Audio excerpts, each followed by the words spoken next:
Welcome to the Idle Talk podcast. My name is Peyton, and as always, I'm joined by my co-host Jacob. This week, we are talking about Survivor 47, episodes 4 and 5, mostly episode 5, since that's the one that just happened.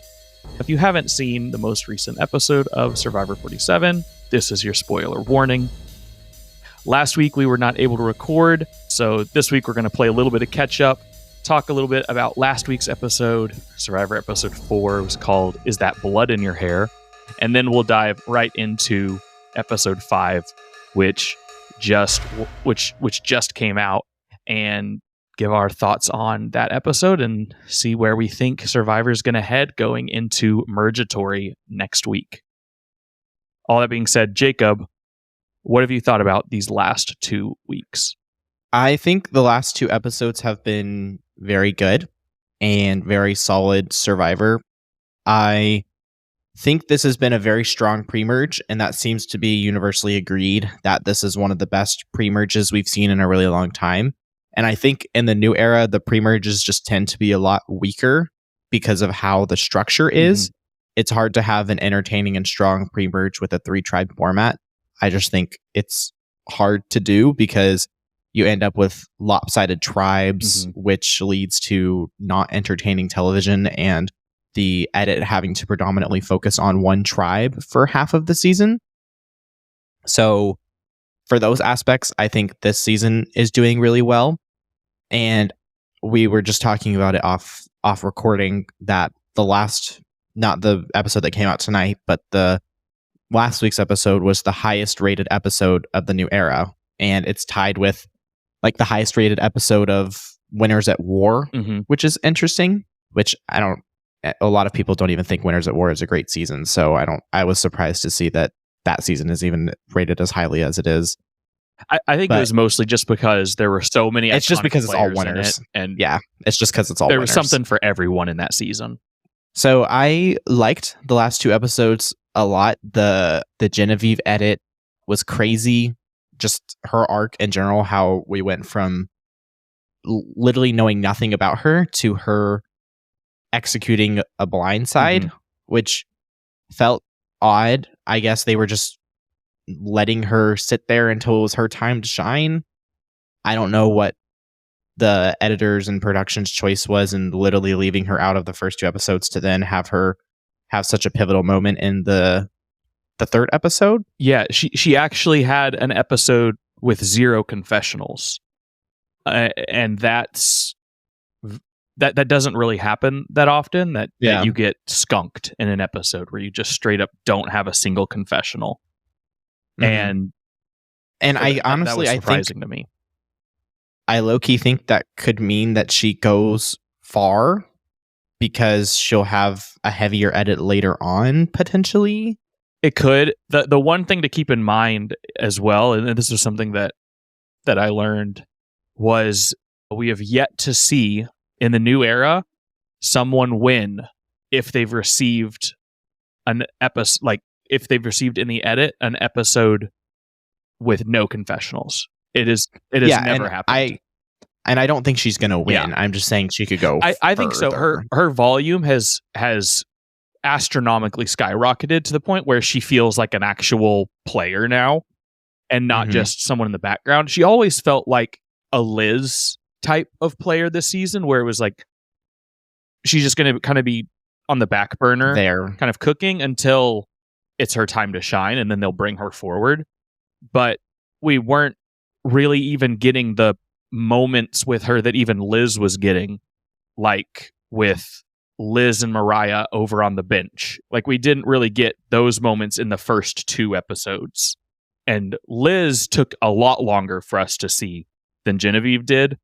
Granted, that was a different season where Yanu was getting the entire edit basically for the whole pre-merge. So it's a little bit to compare apples to apples there, but I agree that I think she could start to get a lot more of the edit. I wouldn't ever be comfortable saying that I think she's going to win, but I do think that she could definitely be competitive. I don't think that her lack of appearance early on disqualifies her at all. So I agree with you there. Mm-hmm. Oh my gosh, I had a thought and it just like completely left my brain. Hold on, give me a second. Okay. Well, while you're I thinking, gotta rack my brain. I'll go to my next thought, which is unlike Genevieve, who has seen volume increase, there are some players who have seen steadily low volume of screen time. And I don't know if that is a bad thing or if that's going to be a Liz Wilcox situation where they're getting screen time, but it's not a lot. And so that would be like Rachel, right? Not getting much screen time, despite God getting a decent amount. Rachel's just kind of there. Honestly, Sierra not getting a ton of screen time unless it's because of Sam. She's not getting a lot of devoted screen time to her, which is a little bit worrisome for someone who, like, we both think Sierra is going to do really well, but we've yet to see Sierra stand on her own. And now after this episode, her only move is Sam's move. And she's really aligned herself with Sam and Andy. I'm a bit worried about her future prospects. And then like Saul, right? Saul's only screen time has been Rome hating him for some reason that we literally don't know why. There's some, and then same thing, like Kyle's just Kyle. Kyle's just kind of there. Tiyana, another one who we didn't record last week, but last week, if we would have recorded, Tiyana was not in the power rankings. So we'll get into that because Tiyana, I didn't realize it the week prior because we had just recorded right after the episode, but she had 0 confessionals in episode 3. And like it's kind of, unless they're changing something up, that's a nail in the coffin. And I really think like this week's episode solidified it, where she just doesn't feel like a winner to me anymore. She has to really turn things around. And I think her whole game has spun, but she just is not getting screen time. Same thing with Caroline. Like there's a lot of players who are getting low screen time, and then there's a lot of players who are getting high screen time. So I'm saying all that to bring up, like, there's this big gap, like a huge discrepancy. And I'm curious what your thoughts are on that. Do you think once we get into the merge, is that going to even out and we're going to start to see an even number, or do we just need those low screen time players to go away and then eventually we'll just be left with all the big ones, or the big players to all go away and then we'll just be left with the small ones? Like, or is it just going to naturally even itself out? Because we have a bunch of heavy hitters and I don't foresee their screen time going down unless they're eliminated. I also feel like the people who have a lot of screen time right now are because they have the biggest personalities. Like, of course, Rome has the biggest amount of screen time because, one, he's done the most in terms of he's found an idol and he has a steal a vote, or had a steal a vote.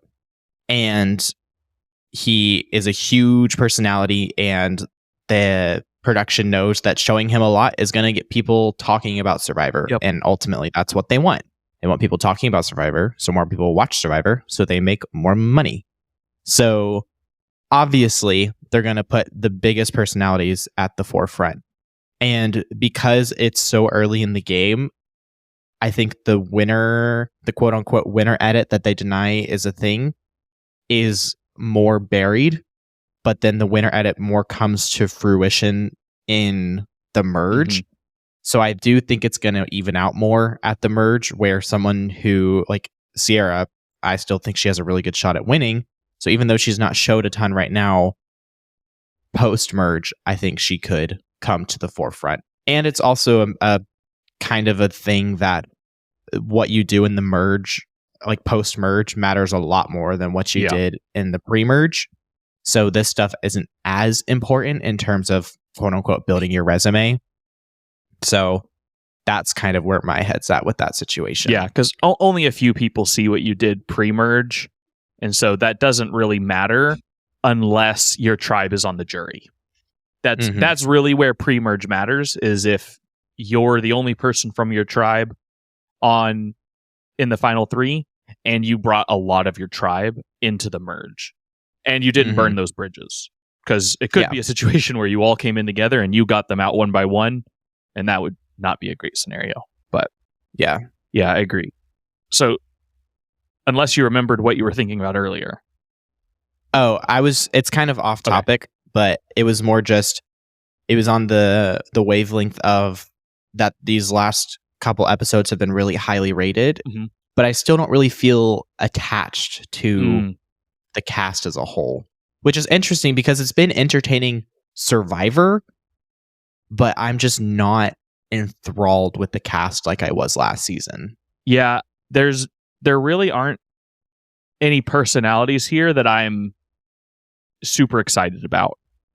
Mhm. And I feel like it's been weird because everyone that I've started to get kind of excited about has been gotten voted out. Like the last two votes have been the players that I was getting the most excited about, sort of seeing where they were going to go. And so that makes me really nervous for Teeny next, because I think Teeny is, out of everyone who's left, Teeny is probably one of the ones that I'm maybe the most attached to, and seeing where, like, how their game is going to play out, coming in as the minority tribe, but also on the bottom of that tribe technically, and but also being a really good player and having a third of the amulet and all. Like, I think there's a lot of interesting stuff there. It could be really compelling and good and fun and interesting, but I just don't know how it's going to go down. Kind of on the topic of Teeny, one thing I want to touch on from last episode is the amulet. Yeah. I think I had said to you that this was probably my favorite version of the way they did the amulet, because I think it's not convoluted. It's easy to understand. Because last time it was like they could combine 3 amulets, and if all 3 of them combine, they can get like an extra vote. And then if there's 2 left, and then they can combine and you get a steal a vote. And then if there's 1 left, that person has an idol. Yeah. So I like this one. I still don't love the amulet. It's still not my favorite advantage by far. But I think this is the best version that they've done of it so far. I don't know if you agree with that. I definitely agree. I like that it's simple. I agree, though, that I don't know if I like the amulet, though, because like an amulet has never... It's never really worked. Yeah, it's never worked, I don't think. It just kind of is there. I low-key... And it feels like it's just there so production can insert drama and targets on people, like force targets on people. That's low-key how I see it. I see it as it's inserting a dilemma. And really it's the dilemma of trying to decide, and Kyle broke it down pretty well when they received the amulet. It's like, do you, or Gabe, Kyle. Caroline was the one who got the amulet. Who? I don't know who said what you're talking about, but Caroline was the one who got the amulet. I'm trying to remember. It was either Kyle or Gabe, I feel like, said it, because it wasn't Caroline, but I think one of them mentioned it. It was like, but they were talking about like the idea of like the amulet as a whole. Regardless, someone was talking about it, and I think it was one of the men on Tuku. But there doesn't matter. They mentioned that it poses a central like idea of whether you are going to work, or maybe it was Andy, actually. I really thought it was one of the men on Tuku, but maybe it was Andy. Maybe I'm just not giving him enough credit. But anyways, it poses the central just idea of whether you're going to collaborate with one another, or if you're going to turn around and stab each other in the back. And I think that production wants them to stab each other in the back. I think they're laying that out as bait. And they want them to basically, like you said, kind of put targets on one another to acquire the amulets. And they want to do that. They want to essentially get an amulet out, make theirs stronger, and get closer to the idol. But I think that it is way more powerful if you can just use it really early and get it out of the way. Like if you can at the split tribal, or at like if you get lucky enough where the 3 of you are on one side at the split tribal, great. Or mergatory at one of those weird ones, if you can come to a consensus, like to use it to flip a vote your way, I think that that's a really great time to use it, because that's when the game is the most chaotic. And so I think that it's basically a a red herring that production throws in, wanting it to be chaotic. And they almost always go for the chaos. But I think it's probably best used together collaboratively, but they almost never go that direction. So I definitely like this evolution of it. I don't think that it's gonna end up being played, at least not as 3. I just don't see that happening. Maybe it'll be played together at 2. It's just hard to imagine that it's played. And according to Charlie on Fire, no one who's held an amulet has ever won. Huh. That's interesting to know. Yeah, there's that as well, which I guess is interesting information to have. Yeah. The last thing I want to touch on before we talk strictly about the most recent episode is the Kishan vote. Because Genevieve gets her moment. She gets Kishan out, and Rome and Soul end up working together and leave Teeny out of the vote. I know you were rooting for Kishan, so how do you feel about this whole situation? Yeah, I mean, I didn't think Kishan ever had a shot at winning. But I liked Kishan as a player. I thought he brought an interesting dynamic and a lot of interesting strategy to the game. And so I definitely liked Kishan. And I wanted to see him make it to the merge. And I also feel like Teeny has a really strong chance at going far. And I felt like a big part of what was going to help with that was having Kishan right alongside them all the way to the end, potentially. Or at least into the merge. I didn't think Kishan was going to be a pre-merge boot. But I'll say Genevieve made a good move. And whether I think that it was the best move for her game or not, like, it doesn't really matter. A good move is a good move. I think that it probably ends up being irrelevant in the grand scheme of things because, like we said before, nobody really cares about the pre-merge stuff. Like, nobody on the other tribes knows who Kishan is. They're not going to care about that much. Getting Kishan out after the merge could be a pretty big deal. But I don't know why you would want to take Rome post-merge over Kishan. Like, that's kind of where we could start to get into the strategy of the actual decision. But yeah, to get back on like how I feel about Kishan, I would have liked to see him there longer. But again, not really attached to anybody on this cast, so I'm not like heartbroken that he's gone. But it made for a very, very exciting and interesting episode. I do want to ask though, do you think that Teeny made the right call on the journey in just like volunteering their vote, or would you have just waited and it go away? If everyone's willing to wait, fine, it goes away. But like, put the pressure on them to put the pressure on someone else to take it. If I was Teeny, I would have stood my ground and been like, I am going to tribal tonight. I am not losing my vote. Yeah. It's either like we're getting this advantage or we're all losing our vote because I'm going to tribal tonight. Yeah. So I would have firmly stood my ground and been like, y'all can talk this out because I'm okay with all of us losing our vote, but I am not choosing to willingly give up my vote right now. That was where, like, I understand Teeny's reasoning, but Teeny said, the way I look at it, I'm losing my vote either way. I would rather walk away with something. And in my head, I think that can't be your mentality going into tribal. I feel like Teeny didn't push that hard about the need for it, the need for their vote, and the need for, and why Andy or Caroline couldn't lose their vote. Didn't need her vote. No shot. Caroline would have folded eventually.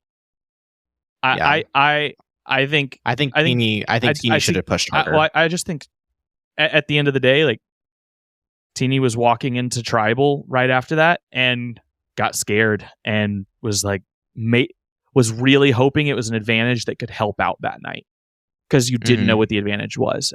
I think if Teeny would have known it was an amulet, no shot. Yeah. I think there's absolutely no chance you give it up willingly, because it's like that does not help me at all until after the merge, and right now I got to get through this vote. And yeah, I wonder if Teeny, if you have Teeny's vote going into the next into that tribal, is the outcome different? I don't think it's, because the conversations are different. I was about to say the only thing that is maybe different is that some of the conversations are different. But if Genevieve, because I don't know if Teeny can be left out of the, like, I don't know if Teeny can be blindsided in the same way, because I feel like you would want to have. But the thing is, as long as Genevieve is gung ho on Rome, and Genevieve tips off the plan to Rome, and Rome steals a vote, Rome has the numbers. Yeah. So I don't think it really changes the outcome. I think it would more just solidify that Teeny is on the bottom. I think that's what it would mean. Yeah. Because Rome and Genevieve, if Genevieve was truly locked in with Rome, she would still tell Rome. Rome would steal Kishan's vote, and they would vote Kishan out. Teeny's vote wouldn't matter. Yeah.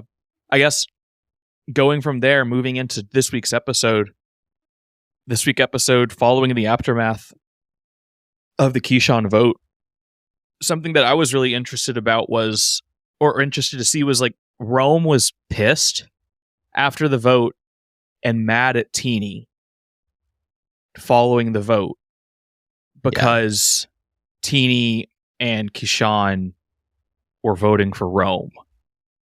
And it's like, and even though Rome just successfully blindsided Kishan, Rome was still playing victim.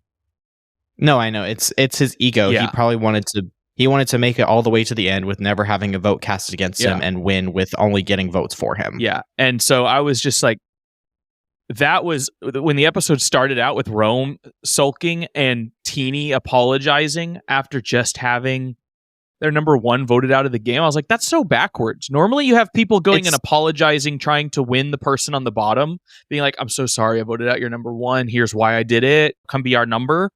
This was totally opposite. It was so bizarre. It's also like something that I think is so annoying about Survivor is when you have to go like apologize to someone for voting for them. Like, it's a game.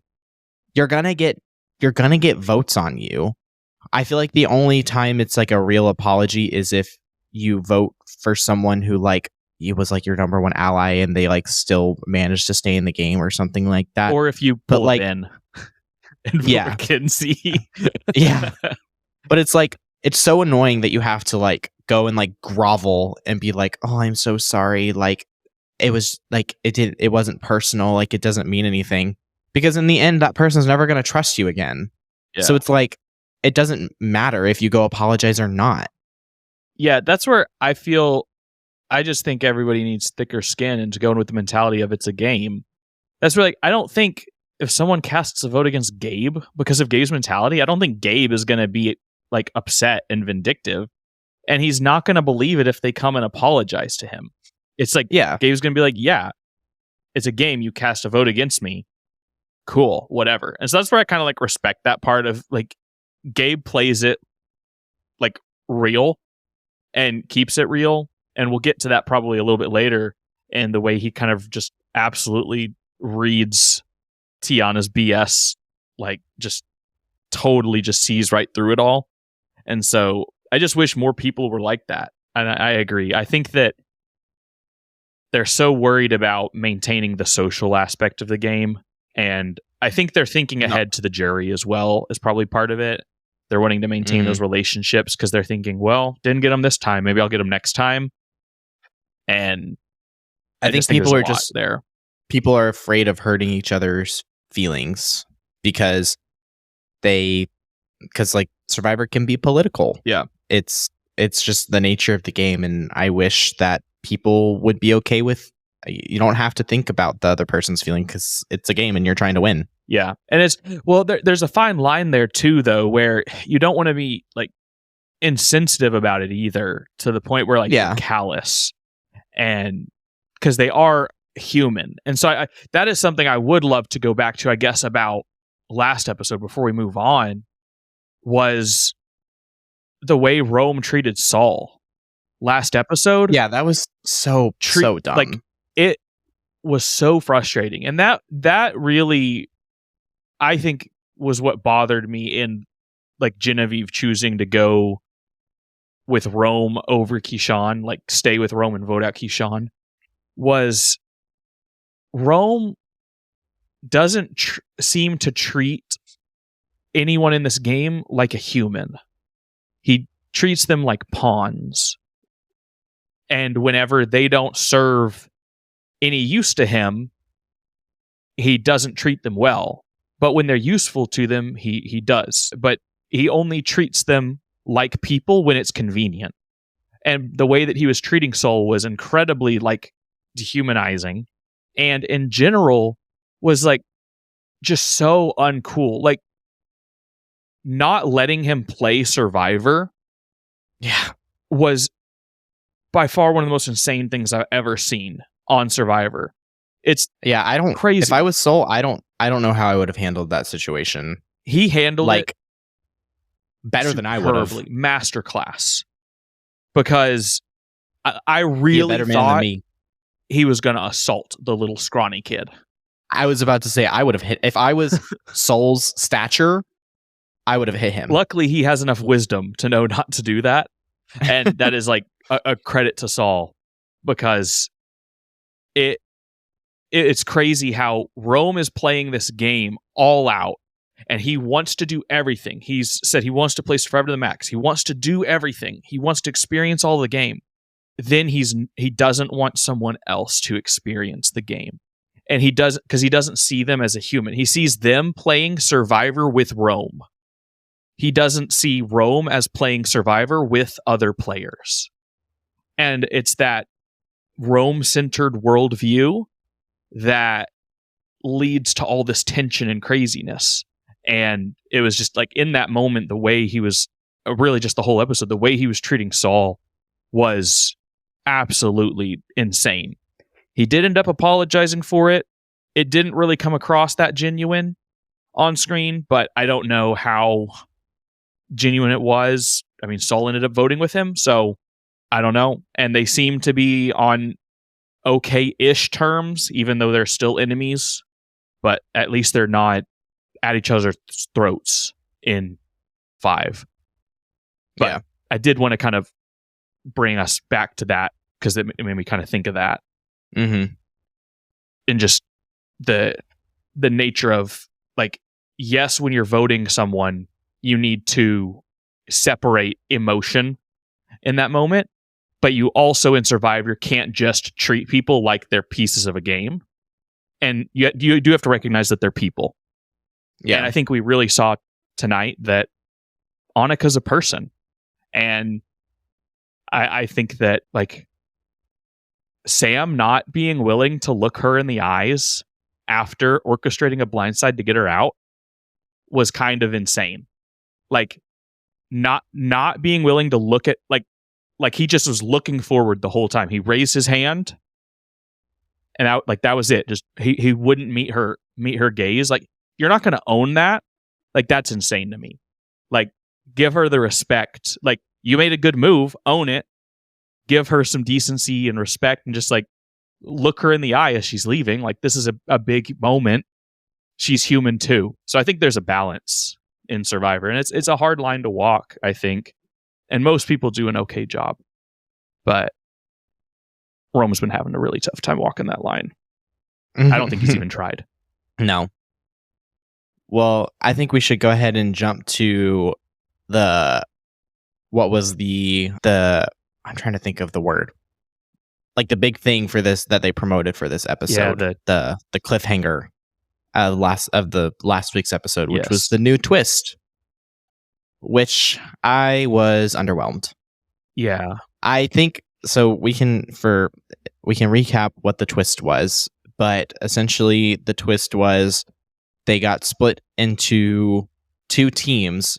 The 3 tribes got split into 2 teams for this reward challenge, and they drew randomly to be on the teams, and the winning team got to go to the sanctuary for like a little social hour. So basically, the prize of the reward challenge was, of course, you're getting food and going to the sanctuary, but essentially you're getting to hang out with, converse with, build bonds with people from the other tribes before the merge actually happens, which in and of itself is valuable, very valuable. If you make it to the merge, having as much information about everyone is very helpful, and in survivor knowledge is power. So I think it's a good reward. I just thought it was a lackluster twist. Yeah, I don't think they needed to hype it up at all. I think they could have just done it and let it be. Like there was no reason to tease it last week because it didn't feel like it was a twist. I also don't feel like it's going to have lasting impact on the game as a whole. Yeah, it did, because it didn't feel like it was significant. If they had, because realistically, they went out there, their reward was 1 hot dog, 1 soda, and maybe an hour and a half, 2 hours hanging out. And cornhole. Don't forget cornhole. And then cornhole for those who wanted to participate.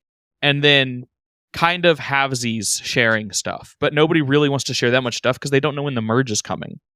But it wasn't like super legit. If they had instead sent them all off and put them on a yacht for the night and given them an overnight reward, which we maybe haven't some alcohol had in a while, and maybe some alcohol, loosen the lips, booze, a real meal, which I know they don't want to give them a lot of food in this new era of Survivor, but some actual food. You can limit it a little bit, but give them more than a single hot dog, Jeff. They can have more than 1 hot dog.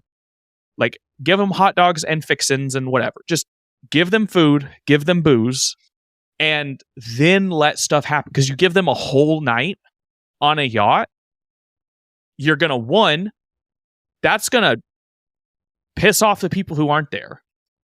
You're going to have some people because you're going to have like overnight distance between tribe mates. Like Teeny is separated from 4 people. And so that's going to naturally create tension in that tribe.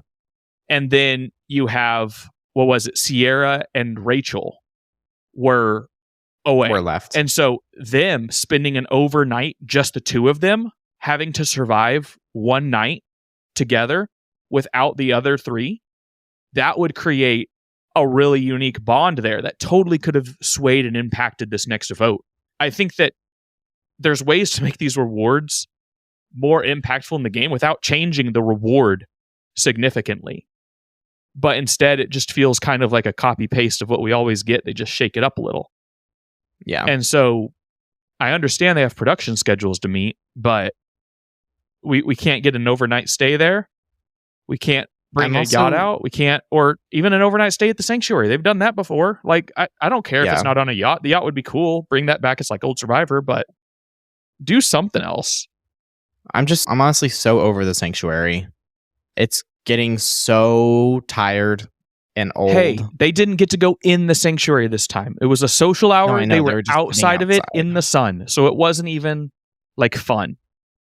I feel like the point of rewards is they just don't feel rewarding, honestly.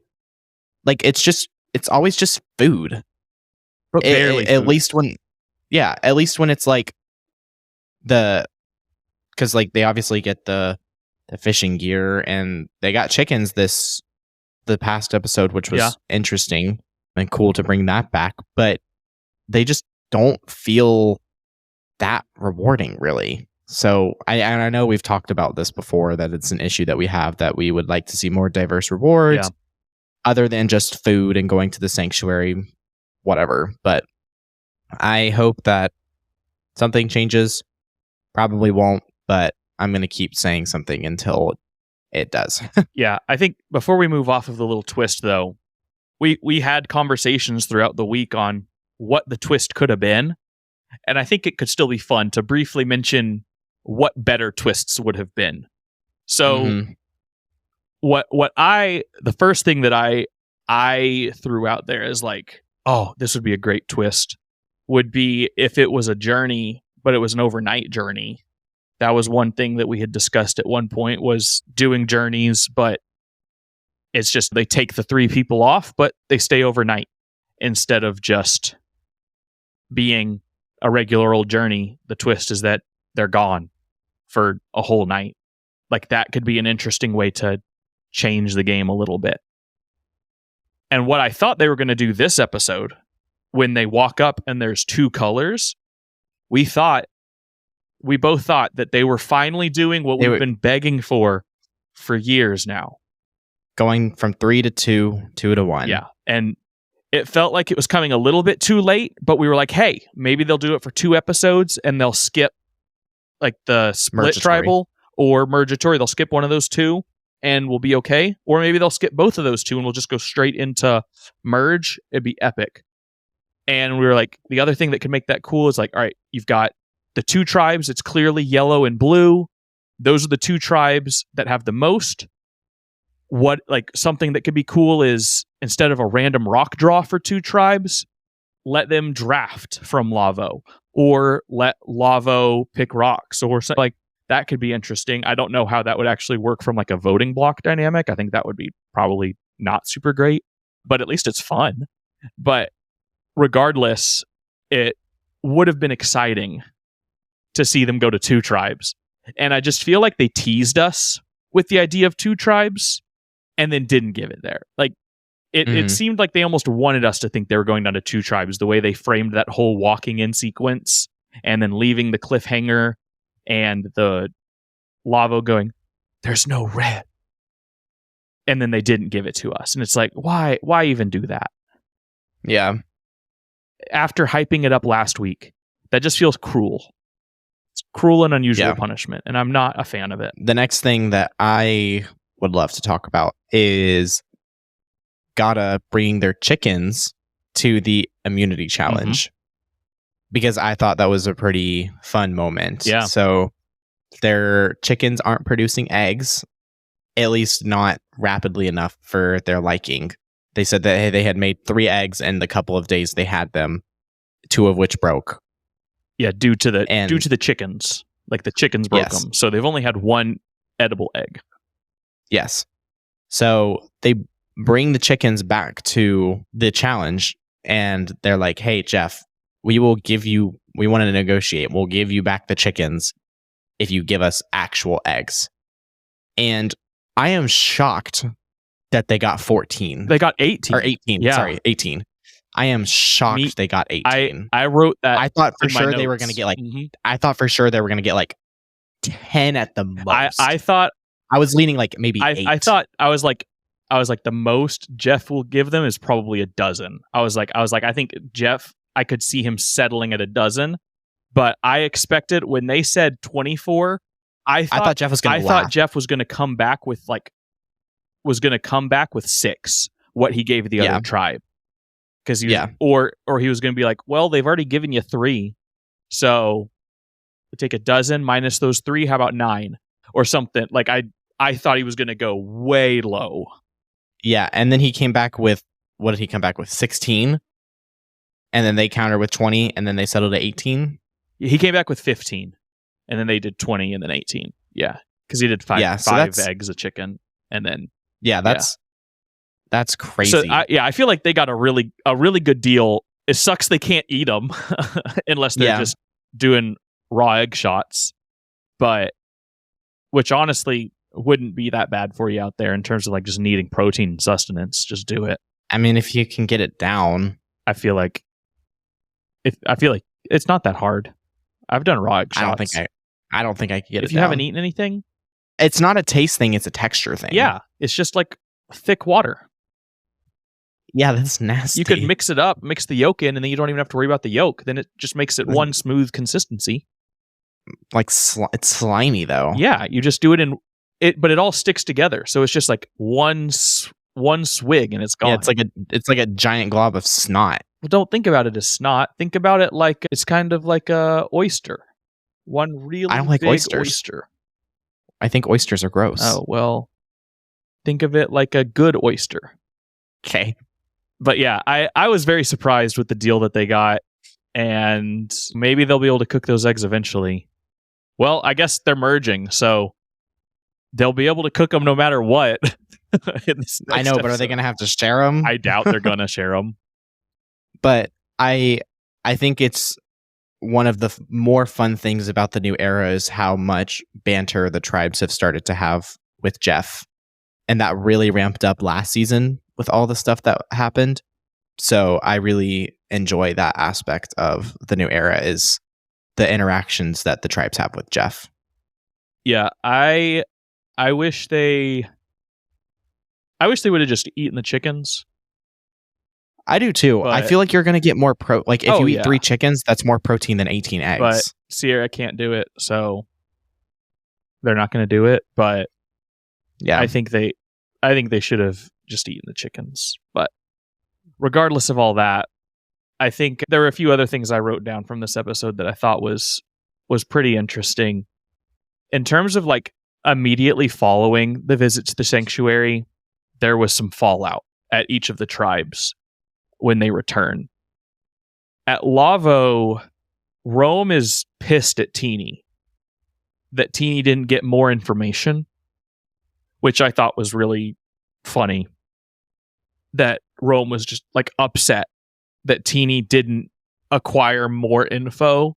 It's like Teeny was there flying solo, trying to play it low key, and like Rome's just finding anything to be upset about with the people that he doesn't like, and I just thought that was very interesting. And then at Gata, didn't seem like there was much fallout, except for the fact that everyone thinks that Sam and Sierra are a duo. And I think that they're going to naturally think that they're a threat, no matter how much they do to downplay it. I don't think there's anything that anyone can do to get rid of that. Especially now that they blindsided Rachel. Rachel's going to run that rumor all the way to the end once they merge in this next episode. Because it's clear that Sierra is not loyal to her. She just bailed on what she thought was the Breadwinners Alliance, right? So now Rachel's a free agent, and she's going to be able to go and say, hey, they're a locked up duo. She just bailed on our alliance of 3, voted out the one, like, we thought we were tight, blindsided me. I don't think that rumor is going anywhere. I think the 2 of them are targets 1A and 1B going into the merge. And I think that that's going to be really, really bad for their games. It's probably not good, like, at all. So I feel like they have to go for Rachel next. I don't know if they're gonna be able to get her though after the merge. No, I know. I'm just saying, like if somehow that Rachel is, I just don't see them getting the numbers. I think everybody's gonna want to gang up on. I think Sam is gonna be the next person to go from Gata.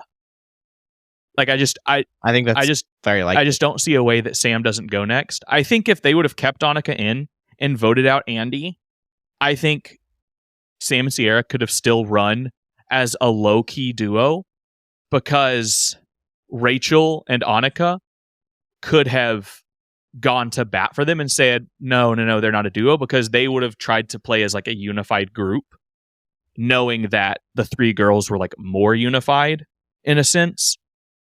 But now there's going to be no one to go to bat for them except for Andy. And nobody's going to trust Andy as far as they can throw him post-merge. Yeah. So I think that Gata is a mess going into the merge. And right now, I don't know how that's going to shake out. So that was some interesting intel that came out of the sanctuary. But the most interesting stuff is on Tuku. So I'm interested about what you thought about how that all played out regarding Tiyana and Gabe and Sue and Caroline and just that whole explosion of information. I understand where Tiyana is coming from in terms of throwing Gabe under the bus to make him seem like a threat. I just don't know why you do that in the company of Gabe's alliance. To be fair, she did not know that they were close. Like, she doesn't know that Sue and Gabe are like number 1 and number 1. Caroline doesn't even know that. Caroline thinks that her and Sue are number ones. Nobody knows that Sue and Gabe are number ones with each other. But even so, she knows they worked together in the last vote. Yeah, I assume that she thinks that was just a one-time thing. Yeah, or just like to get by sort of thing. Like they were just getting out TK, right? So I don't think that I don't think anyone suspects Gabe and Sue of like working as closely together as they are. Like they definitely don't suspect it to the level that they are, but I think most people are oblivious to the fact that they're even in an alliance, which is very good for them, that they're going to be going into a merge with an alliance that tight that nobody really knows about. But I agree, I still don't know why she would so openly discuss that because I just think that you have to know that that's going to get back to Gabe. And I just don't see in any world how that feels like a smart decision. At least not then, when you still have to go back to your tribe that he's on. That doesn't feel like the right time to say that information. That it feels like the right time at the merge when Gabe is more vulnerable, but it doesn't make sense when you're going back to the beach he's on. Yeah. And then to just dig herself into a deeper hole, Caroline tells her, "Hey, you should really go like tell Gabe what you said and apologize." And then she goes and lies about what she said. And he's able to go confirm with Sue the truth, and so he knows. And so it makes things even worse. It's like she's just really, really hurting herself. Yeah. And lucky for her, the merge is coming at a perfect moment. But I think that in terms of the advantage of that reward, in terms of getting to socialize with people and get info and share info and all that sort of stuff, I think she got the biggest disadvantage of the day. Yeah. Well, I think one of the last things we should talk about is just Anika's vote out. Because it was very emotionally charged. Yeah. Honestly, one of the most brutal blindside this season so far. For sure. One of the most brutal blindsides of the new era, it seems. Like this felt on par with What the Hell, Guys. Yeah. Yeah, in terms of like immediate sort of reaction and just how caught off guard she was. Yeah, I agree. Like it took her a long time to get over to Jeff. Yeah, well, I think she was trying to figure out if she was going to say something or not. I think she was really in that moment processing like, am I going to say something right now or am I just going to leave? And I think she decided, I'm just going to leave. But I think she wanted to say something about Andy. That's or at least that's where my head would have been, because it's clear that she knows she didn't deserve to go home. Yeah. And yeah, it was pretty tough to watch, just seeing it, like her process it in that moment and realize, okay, I'm the vote. Okay, I'm out of the game. Okay, counting the votes, and then realize, like, all right, so who lied to me? Realizing, all right, Sierra lied to me, and then just her just having to process all that so quickly. Also trying not to cry, holding it as long as she could, and clearly very, very mad, and trying to hold her composure. And then I think adding to all of that was Sam not willing to look her in the eye. Everyone else was willing to, like, everyone else looked at her. Sam just kept his face forward the whole time. Just couldn't bring himself to do it. That would have pissed me off the most. I would have said something about that. I would have said, at least have the decency to look at me if you're gonna vote me out. Like, don't be a coward. Like, you already made the move.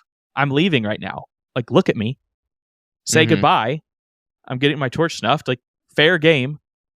You made a good move, but look me in the eye. So you could see in that moment, it was very well edited and a really I think a really powerful tribal moment where we got to see that emotion. It also reminded me of like earlier this season when Asia was voted out, and we got to see a moment of just her like raw, kind of unfiltered, just emotion there, where she was just processing everything and was clearly upset and felt like she didn't deserve to go home. So I like that we've been able to see that with people. It's better than them just getting up, walking over and leaving, or hugs and leaving. Like, I like it when they're pissed.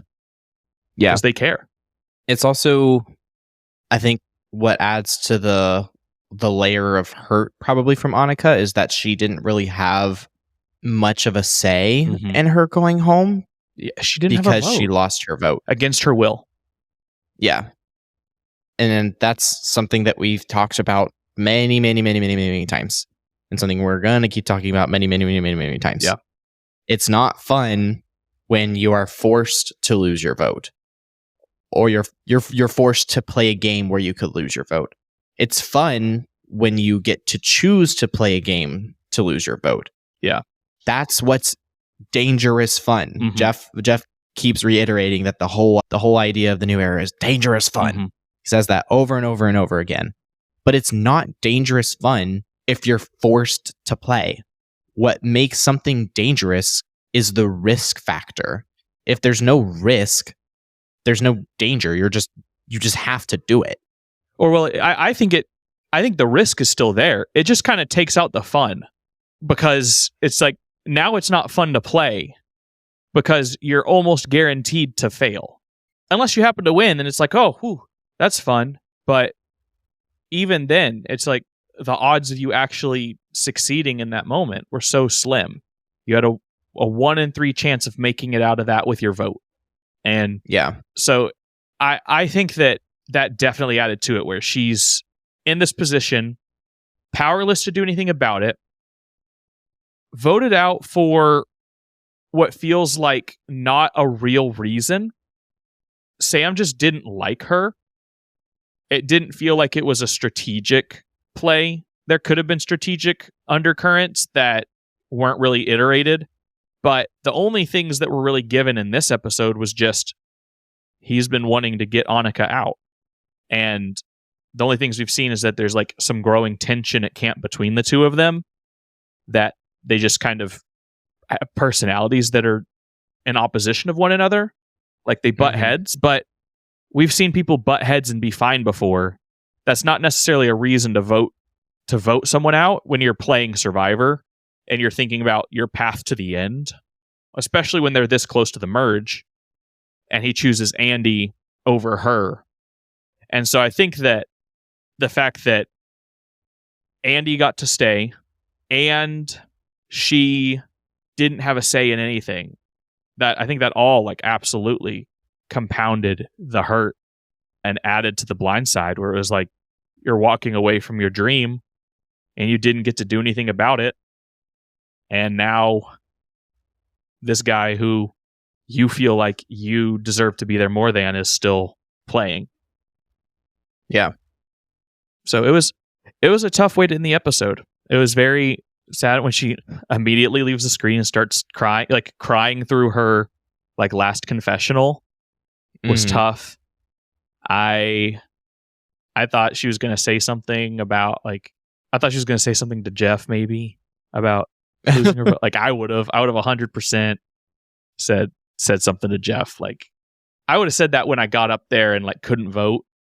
Like I would have thrown a snarky thing like to Jeff, like, "Oh, yeah, I can't vote. Thanks, Jeff," and then left or whatever. Like, because at the end of the day, she had no say in the way anything went. Yeah. It truly just takes the fun out of Survivor. It's by far the worst thing in the new era, in my opinion, but by far. Yeah, I think in terms of like the game that we currently have, yes. I think there have been worse things in the new era in the past. Yeah. But I'm talking about like what's going on right now. In our current version of the game, it's the worst part of the game. Yeah. Yes. Do or Die was way worse. Hourglass, Turn Back Time. Hourglass was way worse. But yes, I agree. Is there I guess, is there anything else about these 2 episodes that you feel like is worth discussing, or anyone else that you feel like is worth discussing before we dive into power rankings and in this episode? Not that I can think of, no. Okay. All right, well, I'll just briefly give you my power rankings for last week because we didn't record last week, and so you can hear how things changed. So last week I had Sue at 5, Sam at 4, Sierra at 3, Teeny at 2, Gabe at 1 was the way I set it up. So I ended up moving, I moved Sierra down 2 spaces from 1 to 3. I moved Gabe up to 1.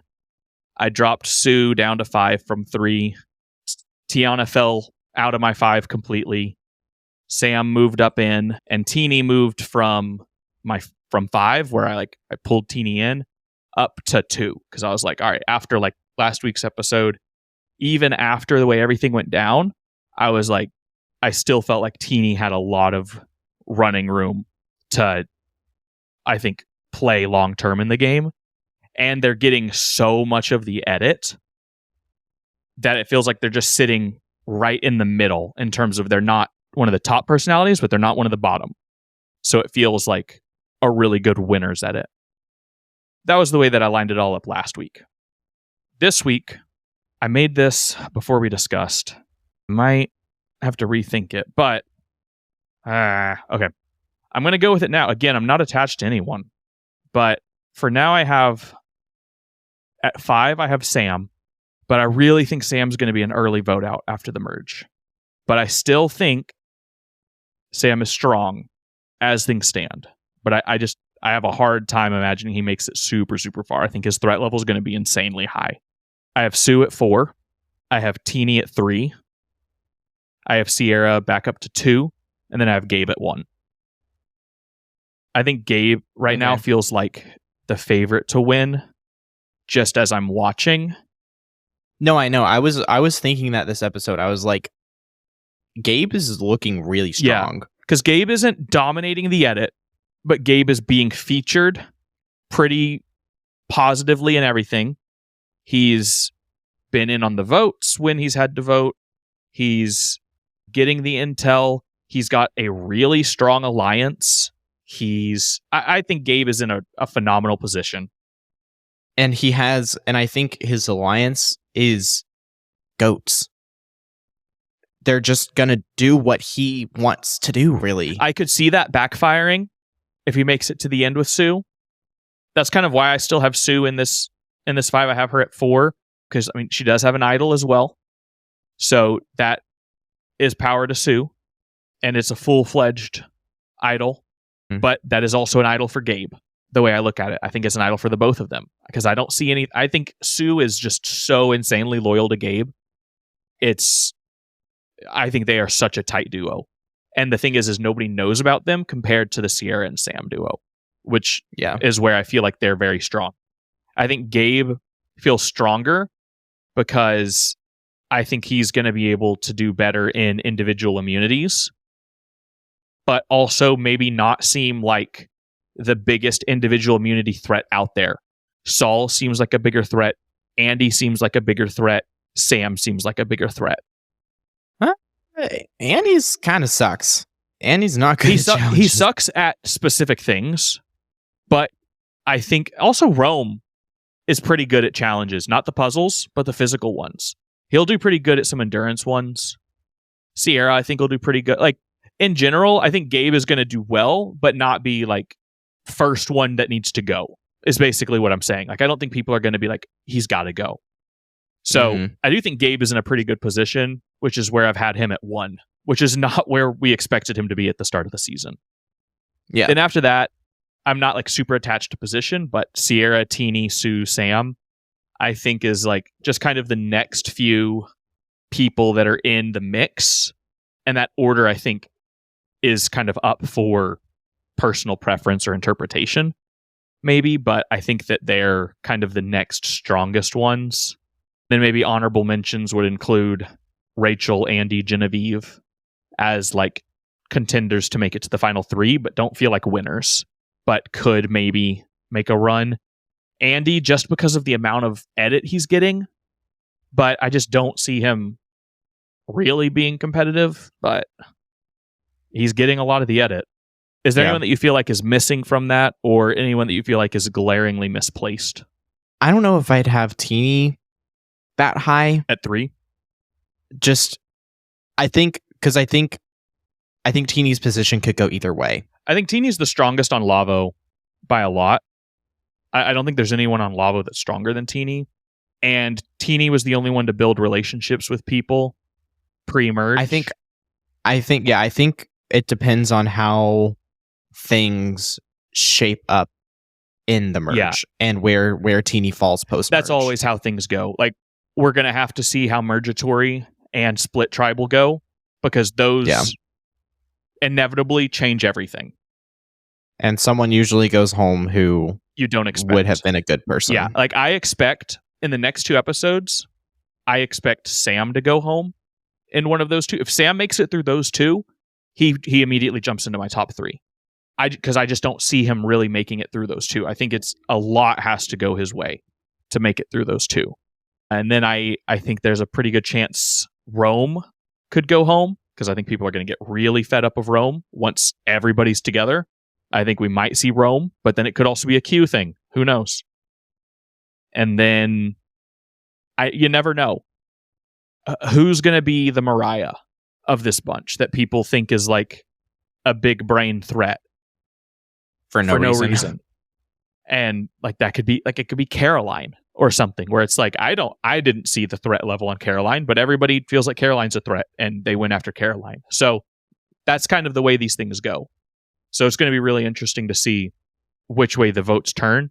But these next 2 episodes will really give us a better idea of how the end game is going to shape up. It always does. Well, do you have anything else you want to say about these last 2 episodes before we wrap up and get ready for Mergatory next episode? No. Rest in peace, Anika. You were my favorite. All right. With that, we will wrap up this recap episode. If you enjoyed, we would really appreciate a rating/review, as it helps our podcast grow.